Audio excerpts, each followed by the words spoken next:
ఏమైంది ఏం చెప్పడానికి వచ్చారా? చెప్పడానికే కదా వచ్చింది. సినిమా ఏమన్నా మూడు ముందు మీకు వెనక్కి వేగరాదు పోతున్నా మనం ముస్తున్నా నువ్వు నాకన్నా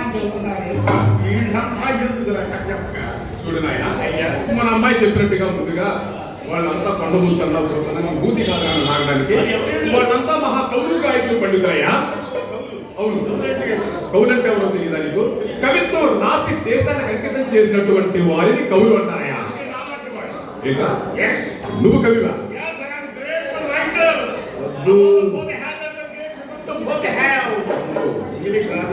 సరేనయ్యా, చూడు నువ్వు పెద్ద కవిని చెప్పి చెప్పుకుంటూ ఉన్నావు కదా, ఏది నువ్వు రాసినటువంటి కవితలో చిన్న మచ్చులో ఒకటి ఇక్కడ కూర్చున్నటువంటి అక్కడికి అమ్మలకి నాకే కాదు వాళ్ళు కూడా డౌటే. అంటే గుండె గట్టిగా పగిలిపోతుంది. ఎక్కడుందా కొండ?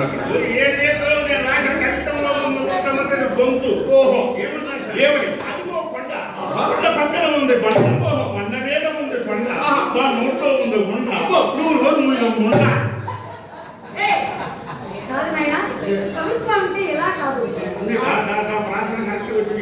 చాలా చక్కగా ఉంది కానీ అమార్చుగా నువ్వు అంటున్నావా?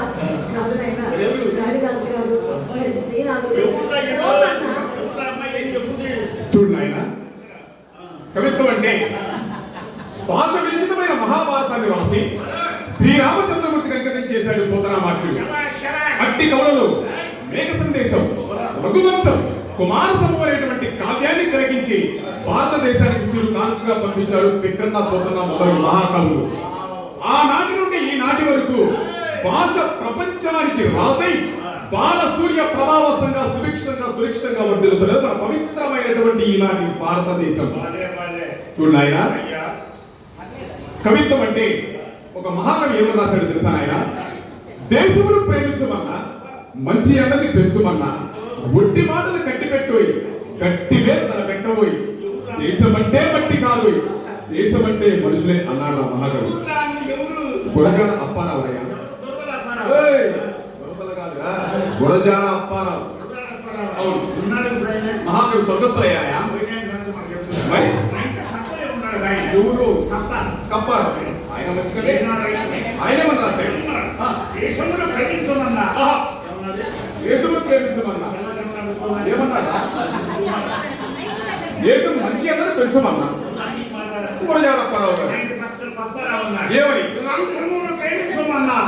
మంచి కళ్ళు బ్రాంతి సారా తాగమన్నా, బాగా ప్రేమించమన్నా.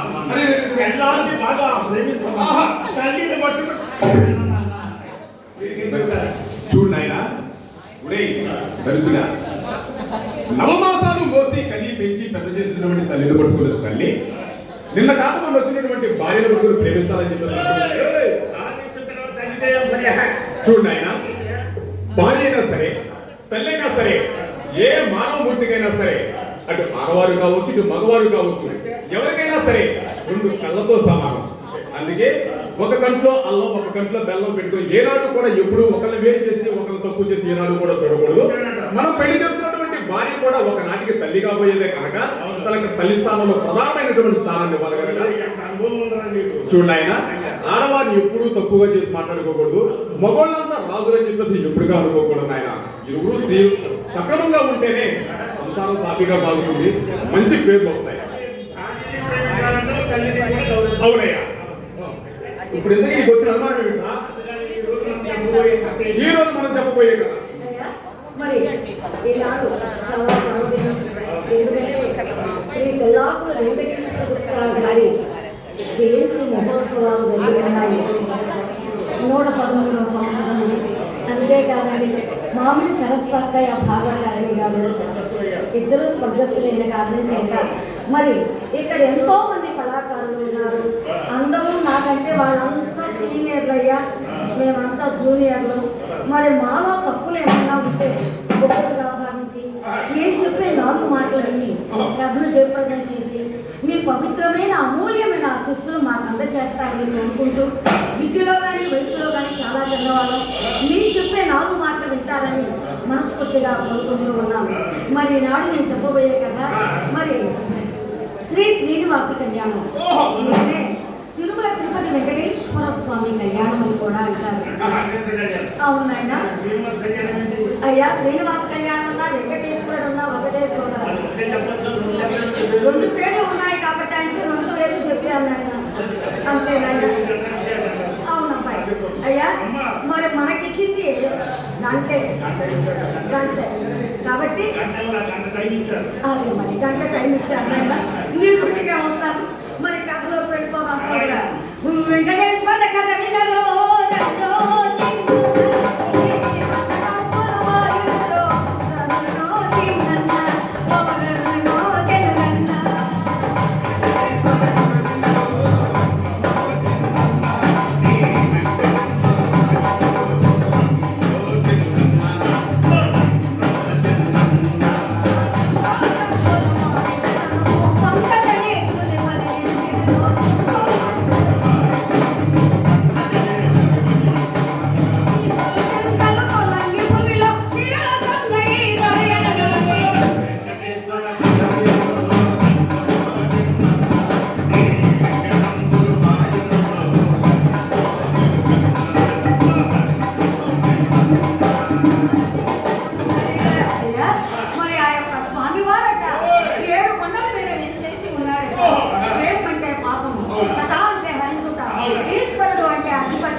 ఒక్క చిన్న మాటగా ఆ 7 కొండలకి కూడా 7 పేర్లు ఉన్నాయి. అయ్యా, వెంకటాద్రి, వృషభాద్రి, అంజనాద్రి, గరుడాద్రి, అచ్యుతాద్రి, నారాయణాద్రి, శేషాద్రి, ఇన్ని కొండల మీద వేచేసి ఉన్నాడు ఆ స్వామి. ఏ నాయన నువ్వు చెప్పే కొండలు ఏమన్నా ఉన్నాయా నాయన?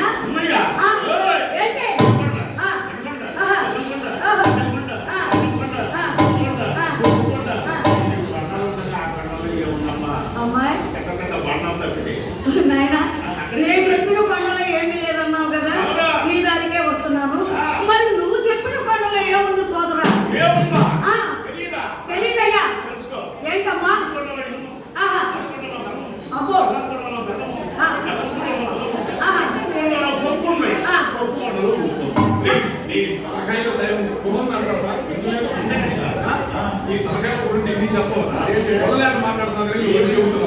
చూడు సోదరా, అది శేషాచలం అడుగులు గనక స్వామివారికి ఎంతో ఇష్టమైనటువంటి అడుగులు కొన్ని దేవతామూర్తులు కనుక వాళ్ళు చూసుకుంటారు కనుక వాళ్ళు అక్కడ వెళ్ళవలసినటువంటి సమయం వచ్చినప్పుడు వాళ్ళు అక్కడే పిలుస్తారు కదా.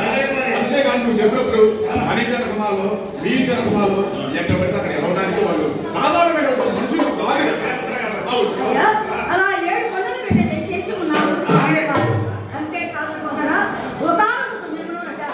లోక కళ్యాణం ఆశించి మునులంతా కూడా ఒక మహాయజ్ఞాన్ని చూస్తున్నారు. అంతేకాదయ్యా, ఆ యజ్ఞానికి మునులంతా కూడా తరలి వచ్చారు. కానీ మునులందరూ పెద్దవాడైన గొప్పవాడైన భృగు మహర్షిని ఎన్నుకున్నారు. కాదు నాయన, భృగు మహర్షి అంటారు. అయ్యా, ఆయన పాపనేత్రుడు కాబట్టి భృగు మహర్షి అన్నారు. అయ్యా, ఈ యొక్క భృగు మహర్షిని ఆ యజ్ఞ ఫలాన్ని ఎవరికి బాగా నిర్ణయించాలో తెలియలేదట మునులందరికీ కూడా. మరి మునులందరూ పెద్దవాడైనా ఆ భృగు మహర్షిని నిర్ణయించారట. ఆ యొక్క భృగు మహర్షి ఆ ముల్లోకాలకి బయలుదేరాడయ్యా. అయ్యా, ఆ యొక్క భృగు మహర్షి ముందుగా సత్యలోకానికి చేరుకున్నాడు.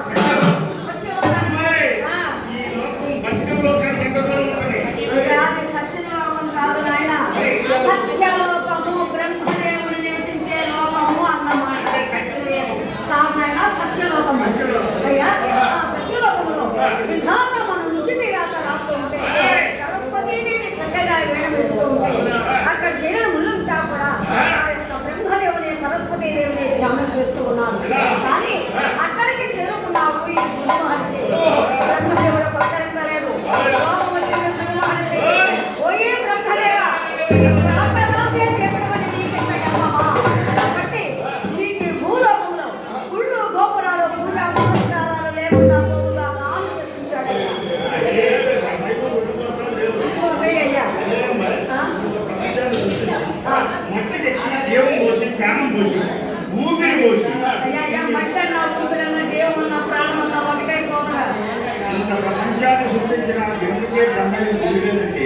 ఎంత అన్యాయం, ఎంత అక్రమం. కాదు నాయనా, మరి? ఆ బ్రహ్మదేవుడు కూడా ఒకటో రెండో గుడ్లు ఉన్నాయి. ఆహా. ఎక్కడయ్యా? సీతారామ జిల్లా వాసులు అనే గ్రామంలో కొన్ని వేల సంవత్సరాల కిందట వ్యాస భగవానుల వారు చక్కగా ఒక గుడి కట్టించారు. దాన్నే మావులాడ దేవికి పూజలు నిత్యము చేసుకుంటాం. ఆ గుడి పక్కనే చిన్న గుడి ఉంది. అలాగే మన గుంటూరు జిల్లా చేపురోలు అనే గ్రామంలో కూడా చిన్న గుడి కూడా ఉంది. పూజలు పురస్కారాలు జరుగుతున్నాయా? అప్పుడప్పుడు జరుగుతున్నాయి నాయన. అది కేవలం ప్రచారం కోసం వాళ్ళు ఉన్నారు. అది నీలాంటి వాళ్ళు చేసే పని కానీ ఇక్కడ బ్రహ్మదేవుని చెప్పించి అక్కడ నుండి కైలాసానికి కైలాసంలో పార్వతీ పరమేశ్వరుడు ఉండగా నాట్యం చేస్తూ ఉన్నారు. ప్రముఖ జనమస్తా కూడా ప్రస్తుతి చేస్తూ ఉన్నారు. అక్కడికి చేరుకున్నాడు ఈ భృగు మహర్షి. "ఓయే కోటం దగ్గర, కోటం దగ్గర, పాప భయంకర, నేను వచ్చాను, భృగు మహర్షిని వచ్చాను" అని పలకరిస్తూ ఉన్నారట. తల్లి ఆ యొక్క మహానుభావుడైన ఆ బోళాశంకరుడు కన్నెత్తి చూడలేదట. అప్పుడు వచ్చినాడు భృగు మహర్షి. "ఓయే పార్వతీ, నీకు త్రినేత్రం కూడా ఉంది కదా, ఆ నేత్రానికి కూడా నేను కనిపించలేదా" అని కోపం పట్టదాలని ఆ యొక్క భృగు మహర్షి బోళాశంకరుని తెప్పించాడట. "నీవు లింగ రూపాన్ని పొందుతుందాక" అని చెప్పాడట.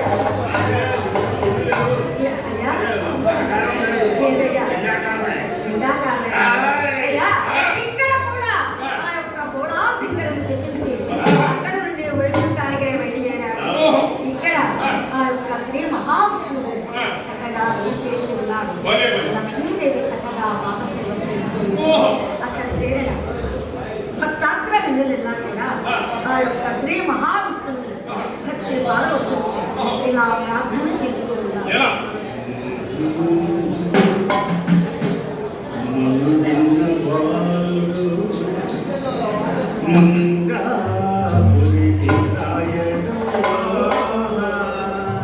విన్న శూరుడు వీరా గోపాలుడు మాయురే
నీ పాదం తాకి మన యొక్క శరీరము నీకేమన్నా దెబ్బ తాగుతుందేమో అని అనునయంగా అతనికి పాద సేవ చేస్తున్నటువంటి ఆ భృగు మహర్షి కదా గుడి పాదంలో ఉన్న కన్ను తప్ప చిగుడి వేశారు.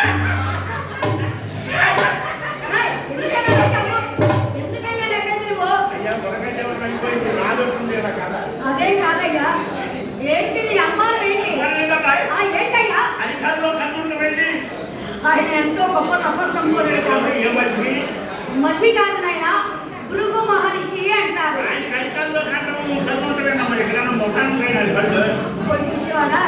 ఋష్యశృంగ మహామునికి నెత్తి మీద కొమ్ముంది. ఆయన ఎంత తపస్సంపన్నుడో యోచించయ్యా. సింగలే ఉంది అయ్యా. అలా ఎప్పుడైతే ఆ యొక్క భృగు మహర్షికి పాదంలో ఉన్న కన్ను కాస్త చిమ్మి వేశాడు, ఆయన అహంకారం అనేది అంతటితో అణిగిపోయింది. అప్పుడు ఆ యొక్క భృగు మహర్షి శ్రీ మహావిష్ణువుకి ఎగ్గిన ఫలాన్ని ఇచ్చి తనకు తాను తెలుసుకుని అలా వెళ్ళిపోయాడు. కానీ ఈ విషయాలంతా చూస్తున్న లక్ష్మీదేవట భర్తగారితో ఉంటుందట, స్వామి ఆ భృగు మహర్షి తన్నింది మిమ్మల్ని కాదండి, నన్నే తన్నాడు. ఎందుకంటారా, మీ యొక్క వక్షస్థలంలో నా నివాస స్థానం కాబట్టి ఈ అవమానం నేను భరింపదాలనని ఆ తల్లి ఆ వైకుంఠాన్ని వెళ్ళి శ్రీ మహావిష్ణువుని వెలిసి చిన్నగా భూలోకానికి వచ్చేసి కొల్లాపురి చేసి ఘనమైన తపస్సు చేస్తున్నా లక్ష్మీదేవయ్య. వెళ్ళిపోయింది. ఏం మీ ఊళ్ళో ఎవరు వెళ్ళిపోయారయ్యా? ఎవరయ్యా వాళ్ళు? దేనికి వెళ్ళారో ముగ్గురు కళాకారులు ఎవరు కాదురా చెప్పు నాయన.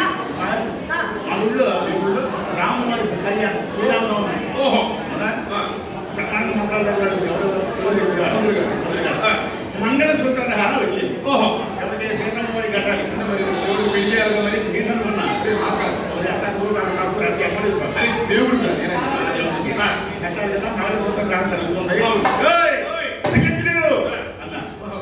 ఆ ఊరికి ముగ్గురు వహించలేదు, చుట్టుపక్కల కానీ చుట్టుపక్కల 14 కూడా వారికే వాయించాలి. కావాలి కానీ జనాలు కానీ పెళ్లి కానీ ముగ్గురే వస్తారు. వీళ్ళు ముగ్గురు ఏమేమి వాయిస్తారా? ఒకటి సొంపు వాయిస్తారు. మానికలాగా ఉంటాడు, మాటిలో నరం ఉంటుంది. ఈ నరం రాసినప్పుడు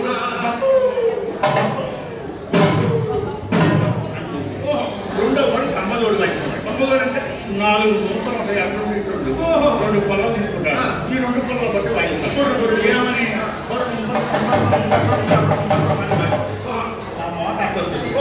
ఇది 3వ వాడు కప్పిట కొట్టాడు. కప్పిట తెలుసుగా మామూలుగా అక్కడ పెట్టుకుంటారు. అయితే ఈయన ముగ్గురు ఒకరికొకరు మాట్లాడుకోరు. నేను అడిగా ముగ్గురు పంపు వాయించేవాడు నా తల్లుడు, ఈ తమ్ముడు వాయించేవాడు మామ. ఆ మామ మాట్లాడుకోరు. కూతుర్లు కొట్టి పుట్టింటికి పంపించాడు. 3 నెలలైంది ఎక్కడ మాట్లాడతామండి గట్టి మేడం వాయిస్తాడు. ఇప్పుడు గట్టిగా మంగళసూత్ర ధారణ జరుగుతున్న వాయిస్తాడు అని చెప్పి అన్నాడు. బ్రాహ్మణులైన వీళ్ళు ఒకళ్ళ ముఖాలు ఒకళ్ళు చూసుకుంటున్నారు. ఎందుకు? ఎవరి ముందు వాయించాలా? అర్థం కదా. అంటే మాట్లాడుకోరుగా వాడు వాయిస్తే వీళ్ళు వాయిస్తామనా?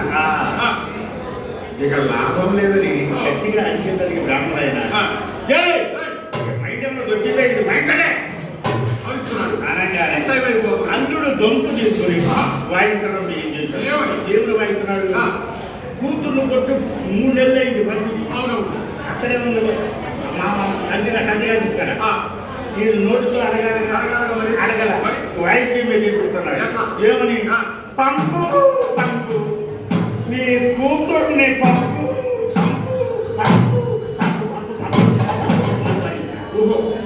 ఇది ఎన్నాడు మంది అందరూ వెంటాయి.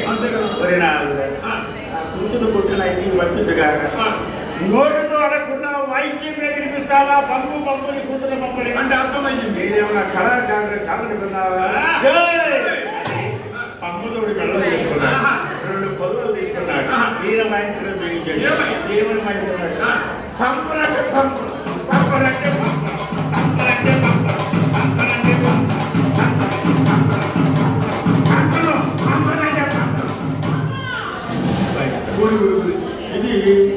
పక్కన కొట్టే కట్టు నాయన ఉన్నాయి. వీళ్ళు కూడా సంబంధం ఉందేరా?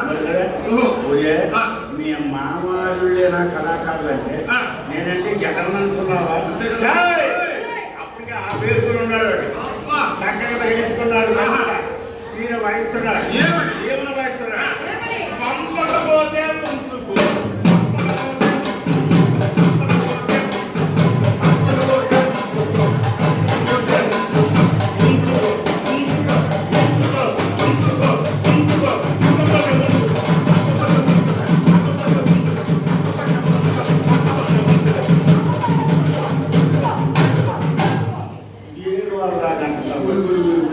అప్పుడు అమ్మలాయ కోపం వచ్చి ముగ్గురిని చుట్టూ కట్టేయరా ఎమ్మ కొట్టు కొట్టు పెట్టారు. లక్ష్మీదేవి వాళ్ళకి పర్వాపరం చేయండి. నా తల్లి ఘనమైన తపస్సు చేస్తుంది. ఇక్కడ శ్రీ మహావిష్ణువు కూడా ఏం చేస్తున్నాడండి? అర్థాన్ని లేని కారణం చేత అతను కూడా లక్ష్మీ లక్ష్మీ లక్ష్మి అంటూ భూలోకానికి తన దక్షిణ పాదాన్ని మోపేసరికి ఒక పుట్టలో ఉంటున్నాడు ఆయన స్వామి. ఏంటది? అందరి పట్టులోకి అన్నం తెచ్చి పెట్టే ఆ భగవంతునికి అన్నమే కరువైందంటావా? ఏది ఎవరు పిలుస్తావా ఏంటి? సరే వేడు. అలా ఎప్పుడైతే శ్రీ మహావిష్ణువు పుట్టలో ఉంటున్నాడండి. అంతేకాదు ఇదంతా కూడా నాథ మహర్షి గమనించి లక్ష్మీదేవికి చేశారు. ఆ లక్ష్మీదేవి బ్రహ్మదేవుడు కూడా సింకట్లు వాళ్ళు ముగ్గురు కూడా ఈ విధంగా తన అవతారాలను మార్చుకుంటూ ఉన్నారు. ఏమని అంటే బ్రహ్మ ముప్పైనాడు, శివుడు లేక కూడా మారాడు, లక్ష్మీదేవి యాదమానులుగా మారింది. యాదమానులుగా మారిన లక్ష్మీదేవి గోమాతను లేక కూడా తీసుకుని కూడా రథానికి విచ్చేసి ఇలా కిందకి ఎలా వస్తున్నారయ్యా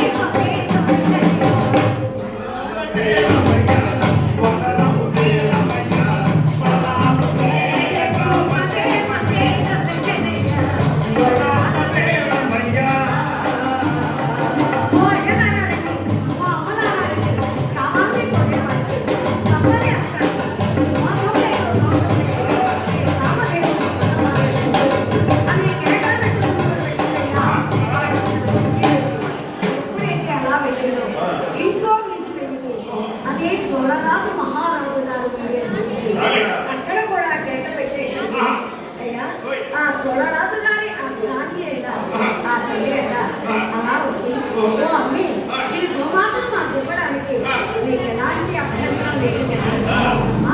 ఈ గోవాత ఎక్కడైతే ఉంటుందో అక్కడ అత్యధికమైన భోగభాగ్యాలతో అనేసరికి ఆ యొక్క మహారాణి గారికి గోమాతను లేఖలు అప్పచెప్పి ఆ తల్లి ఎలా వెళ్ళిపోయింది. ఈ యొక్క గోమాత ప్రతినిత్యము ఏం చేస్తుందయ్యా?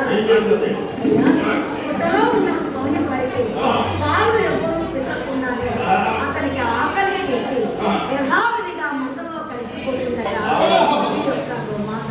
ఆ సంగతి మహారాజు గారికి ఏం తెలిసిందయ్యా? యథార్థంగా జరిగినటువంటి స్టోరీ. కొత్తగా నేర్చుకుంటున్నాం నేను మా బాబు దాసరి కృష్ణ గారు, ఈ బాబుమతి గారు. శ్రీరామనవం వచ్చింది, కష్టపడ్డాం 2 నెలలు సీతారామ కళ్యాణం నేర్చుకున్నాం. ఇది వాస్తవంగా జరిగిందంటే దీంట్లో అబద్ధం కాదు, కల్పించి చెప్పేది అంతకంటే కాదు. నిడుపులో దగ్గర కొన్నూరు దగ్గర ఈటేరు, కొన్నూరు దగ్గర ఈటేరు అనే ఊరు ఉంది. ఆయన ప్రెసిడెంట్ గారు వాళ్ళ పాలేళ్ళు పంపించారు, కథ ఒకటి కావాలి మంచిది బుక్ చేసుకురమ్మని. కథ కావాలి అని బుక్ చేసుకురమ్మని పంపించారు. ఈ ప్రెసిడెంట్ గారికి జ్ఞానం పోయింది. అంటే ఈ 2 పేజీలు అతుక్కు ఒక 10 మినిట్లు ఉంటుంది, ఒక 10 మినిట్లు ఉంటుంది. ఆయన మాట్లాడటం కూడా తేడాగా ఉంటుంది. తర్వాత కానీ మాకు తెలియదు ఆయన గురించి. ఆయన పాలేళ్ళు పంపించాడు, చాలా వచ్చాడు. మా గురువు గారి దగ్గరికి వచ్చాడు.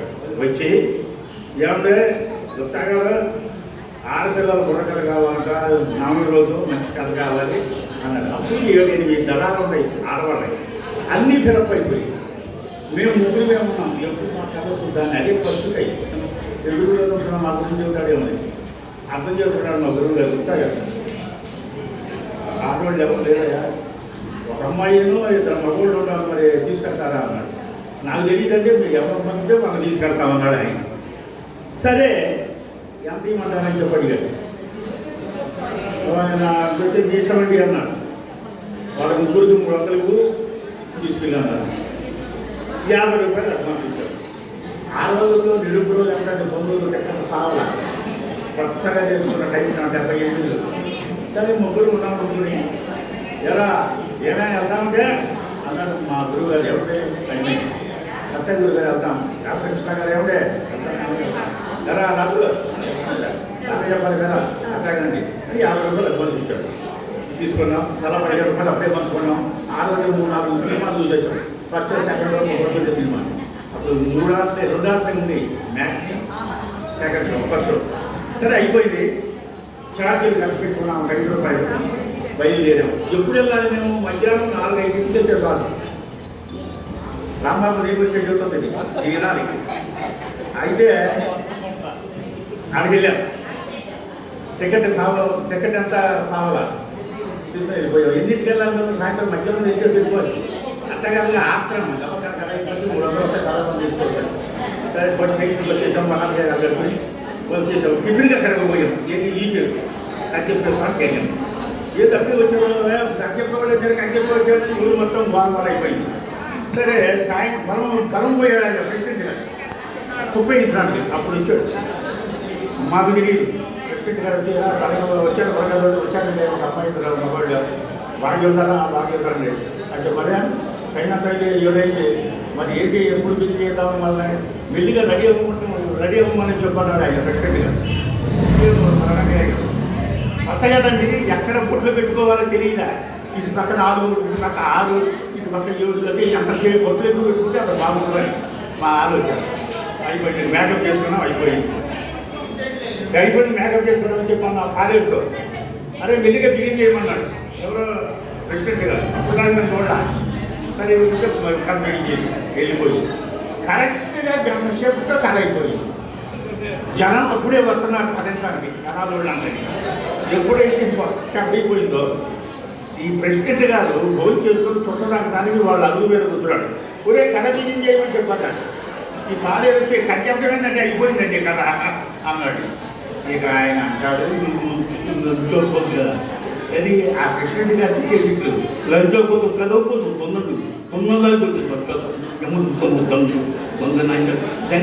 అప్పుడు బూతులు కొట్టినట్టు ఆయన బూతులు తిడుతున్నాడు ఈయన అని చెప్పి ఏంటి తిడుతున్నాడంటే ఏందో బూతులు తిడతారు కాబట్టి తెలియదా అన్నాడు ఆ పాడే. ఏది కరెక్ట్ నన్ను అడుగుతున్నాడు. సరే అంతేనండి మా గురువు గారు చెప్పిన అంతవరకు అన్నాడు. పంచపోతే తొందరలో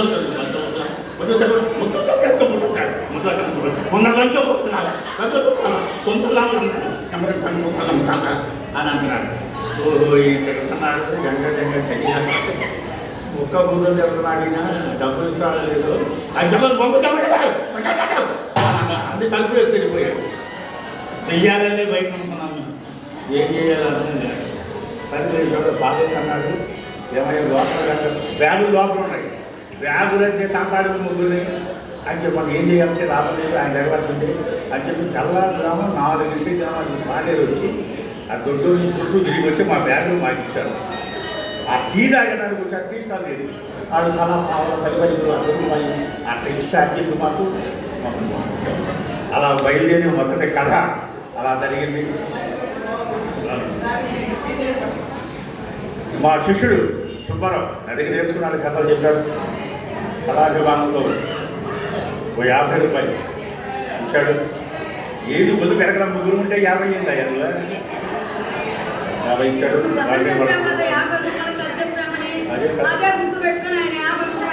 అబ్బాయి సుబ్బారావు తర్వాత కతిమా డబ్బులు ఎప్పుడు ఇస్తా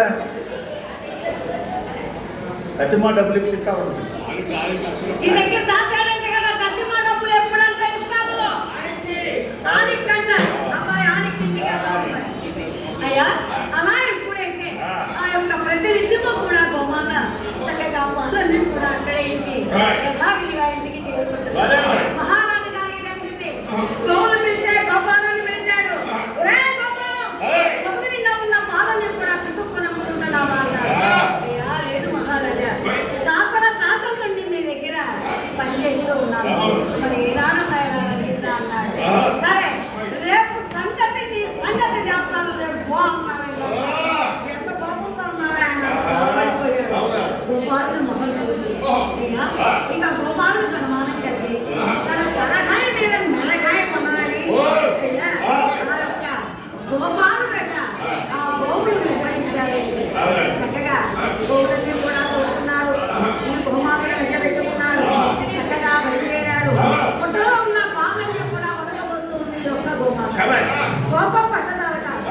గుడ్డు కన్నా పెట్టేస్తున్నాడేమో గాలి కంటే వేగంగా అలా ఒక్కసారి తిరిగి వచ్చాడండి. ఆ దెబ్బ ఆ మహనీయుని శిరస్సుపై సోమాతకి అడ్డుగా ఉన్నాడు. మరి ఎమ్మటే డాక్టర్ పిలవరా? ఆ రోజులో డాక్టర్ మరి ఎట్లా ఏం చేశారు? అయ్యా తలకు తగిలిన దెబ్బ కట్టు పెట్టుకొని కొత్త రెండు పిల్లలు పడితే ఆ యొక్క గోపాలం చనిపోయాడట. ఇక్కడ గోపాలం చనిపోగానే మిగిలిన గోపాలకులు ఇలా కూడా చోళరాజు గారికి నిర్ణయించుకున్నారు. చోళరాజు గారు వచ్చేసారు. ఆ యొక్క శ్రీనివాసుడు అంటున్నాడు, పోయి చోళరాజా కనిపించిన మనలిచ్చిన దుఃఖుడమ్ము మౌనకయ్య అని ఆ గురించి చెప్పినట్టు రాజులగా అహంకారంతో విర్రవీగావు కాబట్టి నీ కోపమే నీ శత్రువైతే నీకు సాటి రూపాన్ని పొందడానికి తెలియక నేను ఎవరో నీకు ఎన్నుడి ఈ శాపం ఎందుకు వచ్చాను బొమ్మను పలుక చూడరాజుకి సాటి రూపాన్ని పట్టుకుని అరణ్యాన్ని వెళ్తూ ఉన్నాడు. ఇక్కడ శ్రీనివాసుడు మాత్రం ఆ అడవిలో తిరుగుతూ వరాహ స్వామి దగ్గరకు వచ్చి నాకు 100 విధావస్థలో అప్పుగా ఇవ్వమయ్యా 100 విధాలు అడిగాడయ్యా అప్పుగా ఆయన అన్నాడు, అప్పుగా అయింది మహాప్రియ, అసలు నేనెవరిని నీకెందుకు ఇవ్వాలి స్థలం అన్నాడండి. అప్పుడు తన నిజ స్వరూపాన్ని చూపించాడయ్యా ఆ యొక్క శ్రీనివాసుడు. అయ్యా అలా ఎప్పుడైతే నిజ రూపాన్ని ఎక్కడించారో ఆ యొక్క శ్రీనివాసుని నమ్మకలిస్తే మహాత్మా మీరు అరణ్యంలోనే ఉండండి, మీ ఉండడానికి ఇలాంటి రోజులు పన్ను కూడా కట్టాల్సిన అవసరం లేదు ఇలా అయిపోయింది.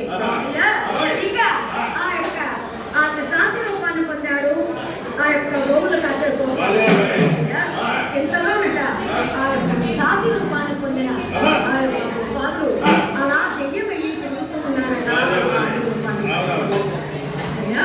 ఇంతలో ఆకాశరాజు తన యొక్క చాటిని చక్కగా ఆ చదివే తేలితోటి ఆనంద లోలికల్లో తేలి ఆడుతూ ఉన్నారు. వారికి సంతానం లేని కారణం చేత ఎన్నో పుణ్యవ్రతాలు చూస్తున్నారు. ఆ యొక్క చదివే దేవత ఎలాగైనా సంతానం కావాలని ఆ కానీ ఆ యొక్క భగవంతుని దయ వల్ల వారికి పద్మంలో ఒక పసి బిడ్డ లభించింది సోదరా. ఇదేవాళ్ళు ఉండాలని అబ్బాయి నాటకం వచ్చినట్టు నేనేం చెప్పలేదయ్యా. పద్మంలో దొరికింది కాబట్టి గుర్తు రావడానికి పద్మావతి అని నాటకం చేశాను. అబ్బాయి మీలాంటి వాళ్ళైతే అలాగే అబ్బాయి ఆమె దొరికింది కాబట్టి ఆమె తన బిడ్డగా భావించి ఆకాశరాజు సమీరుడు కూడా చక్కగా కాలం చేస్తూ ఉన్నారు. ఆ విధంగా మరి పద్మావతిని నాటకం చేశాను. చక్కగా దూరపాట పాడుతుంది ఆ యొక్క లక్ష్మీదేవి. అయ్యా చక్కగా దూరపాట పాడింది.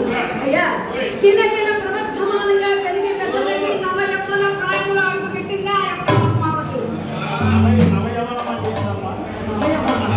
అంటే కూడా తెలియదా నాయన? అయ్యా పెళ్లి చేసే వయసు వచ్చింది అని చెప్పారు ఆయన. సరే నీకు అర్థమవుతుంది చెప్పారు. అయ్యా అలా విధంగా ఆ యొక్క పద్మావతి దేవత చిలకట్టలు పెట్టుకొని ధ్యానవనానికి విచ్చేసి చక్కగా పాటలు పాడుకుంటూ ఇద్దరు కొడుతుంది.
మదించి ఉన్న ఏనుగు అని అర్థం.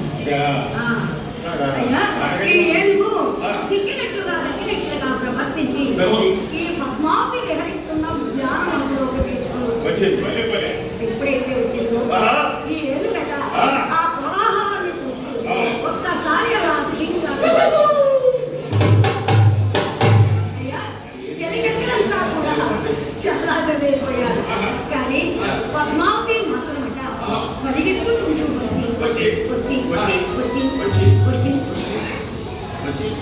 వచ్చిందా బాయ్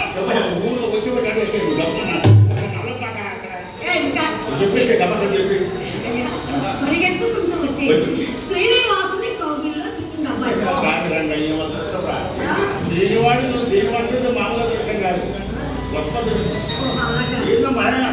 అమ్మాయి వచ్చి ఒళ్ళు పడితే మామూలు దృష్టమా ఓహో అలాగా అది నలిపి నాశనం చేసి